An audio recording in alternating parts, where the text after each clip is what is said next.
Hi, my name is Laura Youngblut. I'm a registered nurse. I have gone on 3 trips now with Carrie Lynn Rodriguez and her project of Casa de Salud Peru to Iquitos, Peru. I've given more detailed presentation in the past. I will try to provide information of how to see that presentation here. I am going to review some of the things I've spoken about in the past just to keep everyone on the same page. But if you're curious, I would check that presentation out as well. So let's get started. Um, where is Iquitos, Peru? Iquitos, as you can see on the picture on the left, is in the southeast part of Peru near the Colombia-Brazilian border. As Americans, we all fly into Lima, and then from Lima, we catch about a 90-minute flight up to Iquitos. And then the picture on the right, you can show where Iquitos is in relation to the Amazon River. So it's not uncommon for some of the Americans to say that they're going to the Amazon region or near the Amazon. So because we're right off of the river, you can see where we're at in the world. Okay, let's show you what this year's trip will look like. So in Iquitos, near where the green flag is, that's not where we stayed. But that's roughly the area where we were staying at, and then we would disperse from there. You can see how close we are to the Amazon River.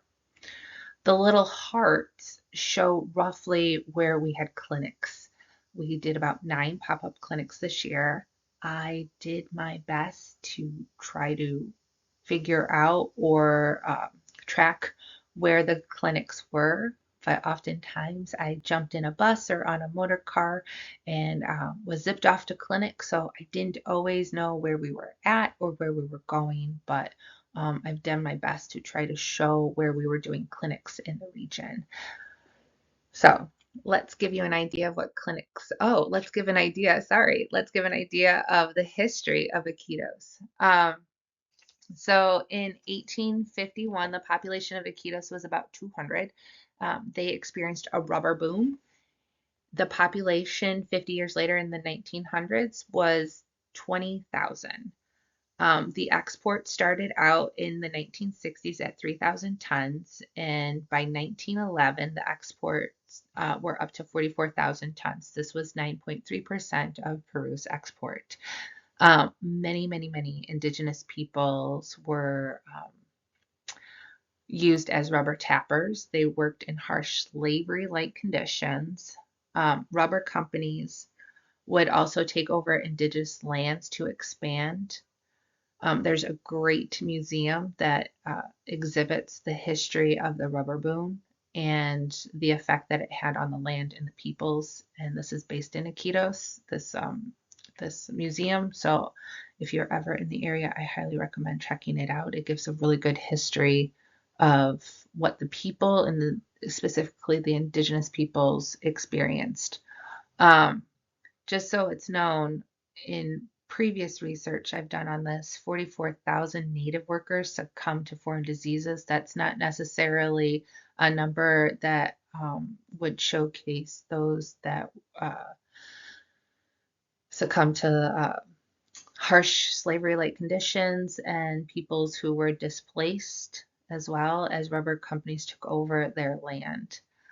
The boom ended in the 1920s, so you're looking at a span of about 70 years. So by the 1920s, it was realized that rubber could be produced and exported much cheaper in the Southeast Asian region, and essentially the rubber industry was abandoned. You can see a lot of this European influence in Iquitos by the buildings. You can see this by the designs and how the details of each of the buildings are there. And then how big was the boom in Iquitos? Well, the man on the left is Gustav Eiffel. He designed the Eiffel Tower. He also designed the building that you see called the Iron House. And the boom was such a big and big, let's just call it like a big boon that he sent his design, this iron house, to Iquitos. The picture on the right shows what the upper deck looks like now. So that gives you an idea of how big the economic impact was of the rubber industry of Iquitos. And then essentially by the 1920s, it was abandoned. And then the map that I showed you, where it shows where we are in Iquitos, this is one of the pictures that shows of where we're at looking out onto the Amazon. So the picture on the left in the distance is the Amazon River. And then the picture on the right is the church that is based in that main plaza. Our hotel is about 2 blocks off. So if you're kind of wandering around the city and you're a little off bearing, if you keep an eye out for that church, then you walk towards the church. Our hotel is close to it. So you can kind of wander around and enjoy all there is that Iquitos offers. And then this is what the streets look like as we venture out.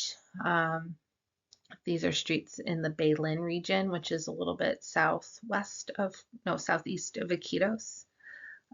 We've done some clinics there. These are pictures from a few years ago, but this gives you an idea of kind of what that city life looks like. And then let's give a little history here. This is Carrie Lynn Rodriguez. She has been doing this work since 1992. She has a background in pharmacy and in law. She originally wanted to study international drug law, and that's what took her in the first place to the Amazon region. And as she was there and experienced the culture, she started doing pop-up clinics and offering pop-up clinics. And the work has continued to grow now for, let's see here, 33 years. So I think that speaks to the testament of her dedication, education, and experience.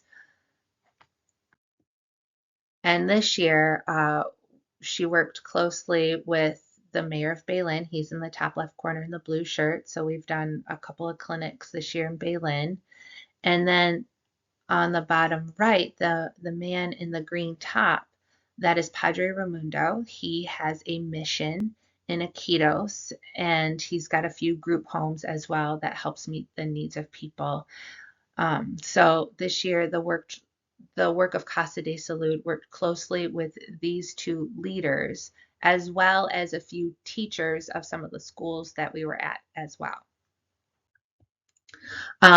I didn't see anything this year on Facebook or on social media, but in years past, just to show like how closely Carrie Lynn works with the leaders and the change makers of these communities. There's flyers put up, so the community knows. We worked closely with different organizations and agencies to make the impact that we do beneficial. So that gives some information and things like that. But this year, just looking through social media, I didn't see any flyers. That doesn't mean they didn't exist. So just throwing that out there. Okay, let's give a little lay of the land of how the clinics look like. There's triage. So there's an intake here, and this would be information that would be beneficial for the doctors that people would see. This is what some of that triage looks like with blood pressure, blood glucose, temperature, heart rate, things like that, pulse ox. This is what it has looked like in years past.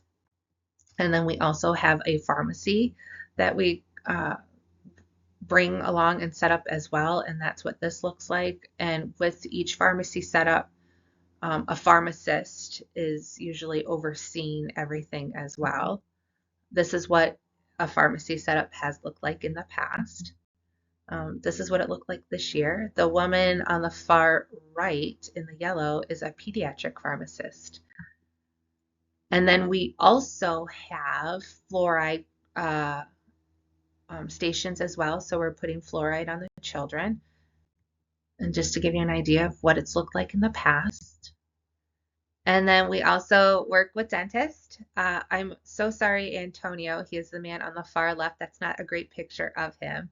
But he is a dentist that helps pull teeth. The woman on the right is our pediatric dentist that comes up from Lima, and she is phenomenal with kids. And then the man in the center is Steve Spearson. He wasn't with us this year, but he's a dentist from America, and he's really great to help triage the kids. So if they need to get some of the pediatric services Carla offers, he can help direct children there, or if they're good with just getting the fluoride treatment, they can direct children just to the fluoride treatment. So it's really nice that we have this robust group of professionals. Just a little insight of Carla. She's our pediatric dentist that we bring up from Lima. She is able to seal and fill teeth, so she works within her in her scope. Unfortunately, any American dentist that we bring down, they cannot do that. So Carla is a big beneficial part of our clinics. And if the kids need anything done before they get the fluoride treatment put on, Carla is the person to help provide those services. Um, and you can see how much she's dedicated. On the left, there was a clinic where there wasn't children this year, but she's still wearing her headgear, her headband, just in case. So she is still able to check teeth for the clinic and everything like that. So she's ready to go just in case a child comes through. And then on the right, you can see some of her setup or her garb as we wait for some of the children. And then you can see too what the clinic would look like as well. Here she is filling and sealing teeth, and then a really great add to this one specific clinic is there was a dentistry student. He's on the left. He was able to help and learn as well. And then you can see what maybe a dentistry clinic would look like for the adults. And then we also have eyeglasses that we bring down. So this is really great. We bring down different strengths of eyeglasses, and people can read magazines or books or newspapers to find the strength that works well for them. And then there's always children around. So one of the best parts of clinic after we're done with our station is interacting and playing with the children. And this year we brought down bubbles, so that was a lot of fun. And then this year we did something a little bit different with our children's clinics. We would do a fluoride treatment, and then we would do a deworming station. So this is what one of the fluoride treatments would look like. Antonio, the man on the left, our dentist, he and a teacher named Elsa would help give education in proper brushing of teeth. So we put the fluoride goo on, and it has to sit for about a minute. And you can tell the moment that that goo hits their little taste buds, because they start getting a goofy, like icky look on their face. So they do the education while that's sitting on there, and then they can spit it out and move on. And then I included the picture of me on the right because in the past I've been told I don't include enough pictures of me doing work in clinic. So here I am putting fluoride treatment on for the children. And then I'm coming back to our pediatric pharmacist, Diane. So her picture's in the top left corner. She was really great. So she was able to set up and dose the deworming medication for the children. And then the gentleman in the blue shirt, his name is Alex. He is a medical translator from Lima. So he was able to give education and instructions for the continuing treatment for the parents. So it was really great to have these two work together. Diane was able to dose out the medication for the children, and then we relied on Alex to help give that information to the parents as well. And this is one of my favorite pictures from this year. Uh, the children would do the fluoride treatment, and then they would do the deworming station.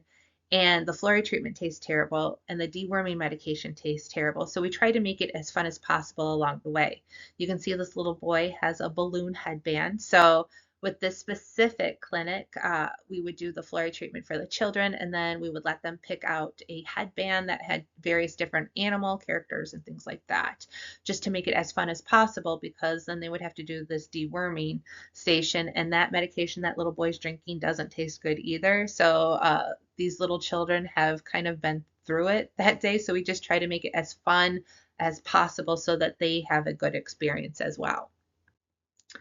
And then coming back to Padre Raimundo, he has his mission in Iquitos where he has a clinic and it's right next to his church. But he also has various group homes. And this year it was a great honor to be able to go into the group homes.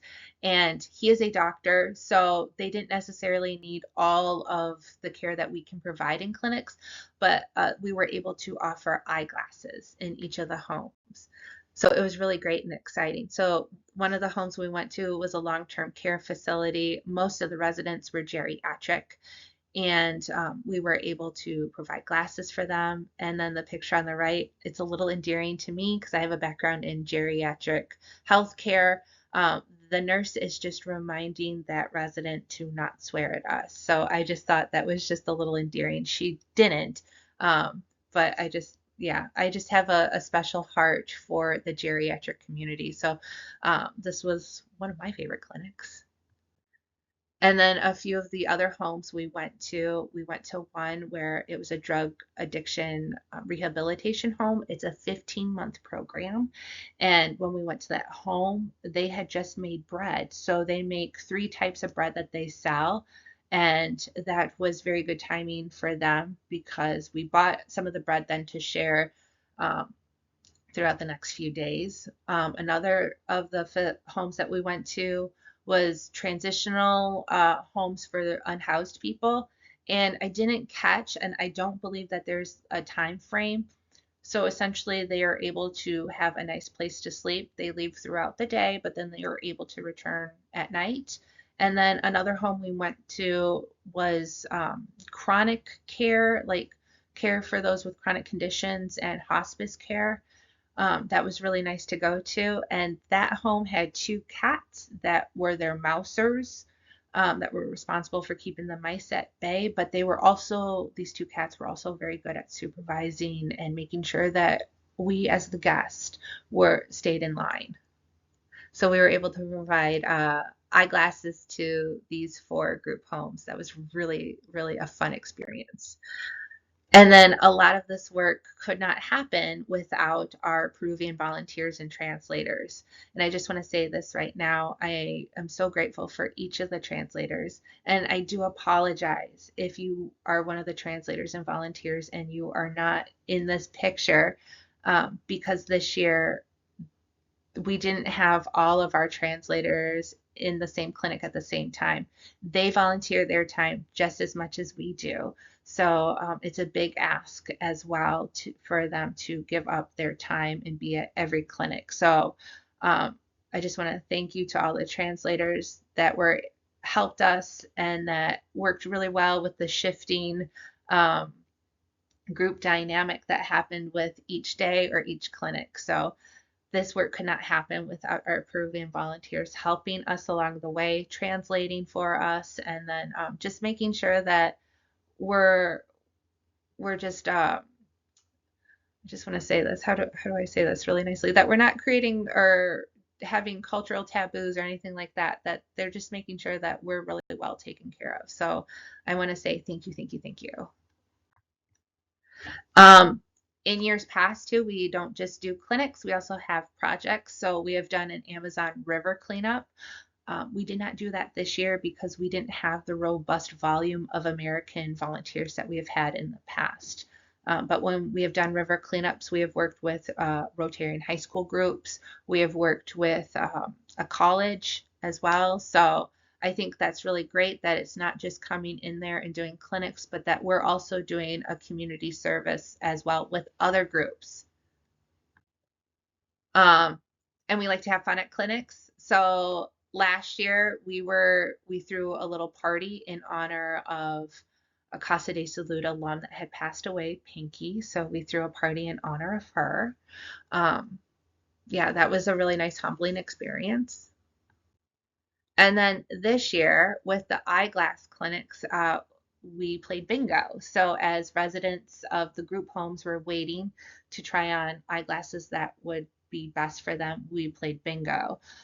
Team Hope, who you'll learn about here soon, helped provide the calling of bingo. So the woman in the center is Yoli, and she was the main person who called bingo, and she did a phenomenal job. And then on the right, you'll see our pediatric dentist, Carla, was helping with bingo. So some of the residents in the group homes just needed help with their cards or with just bingo in general. Um, some people were shy.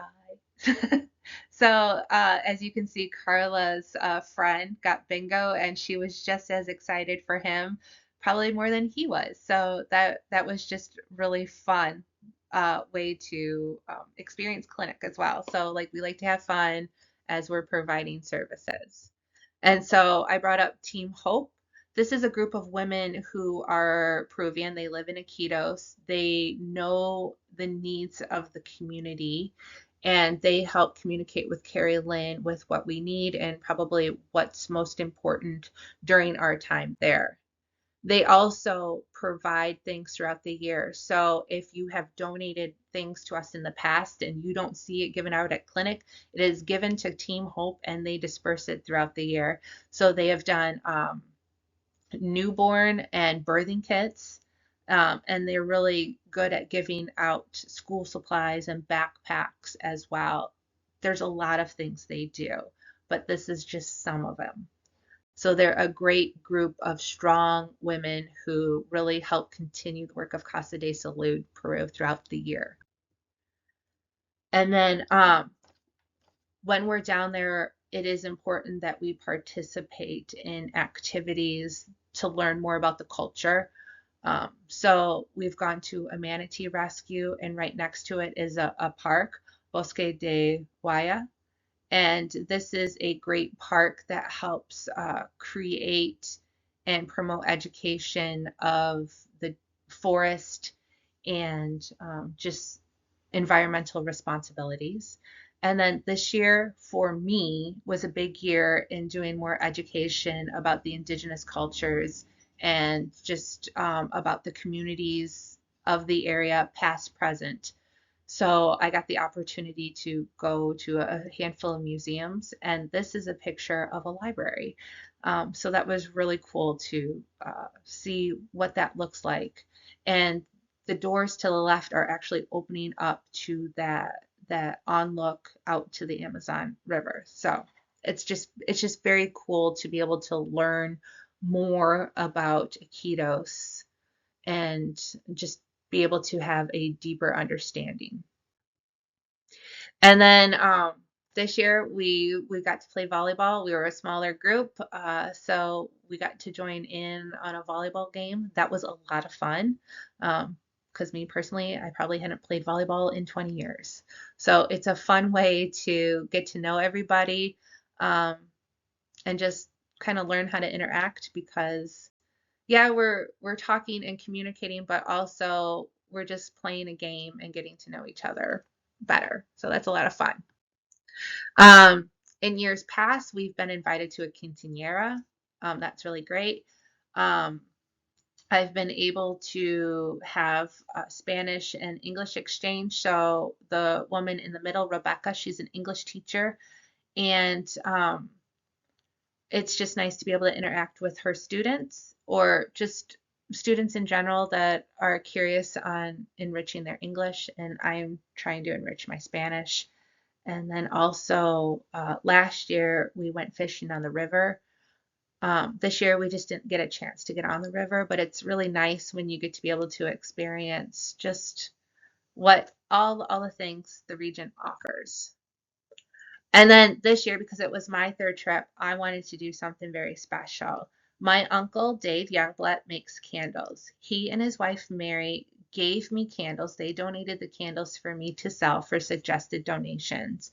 Um, and then my goal was to give it to teachers. I was able to support 2 teachers with this project. Um, I I was able to get some items and some things. I'm not going to show pictures or say too much about that because one of the things I was able to do with these funds was to buy a laptop to replace one for one of the teachers that was stolen. So the goal was to be able to provide items and things needed to enrich a classroom, and then also provide funds for the teachers to use as they saw fit. So this was a really great project for me because I was able to support two teachers as well.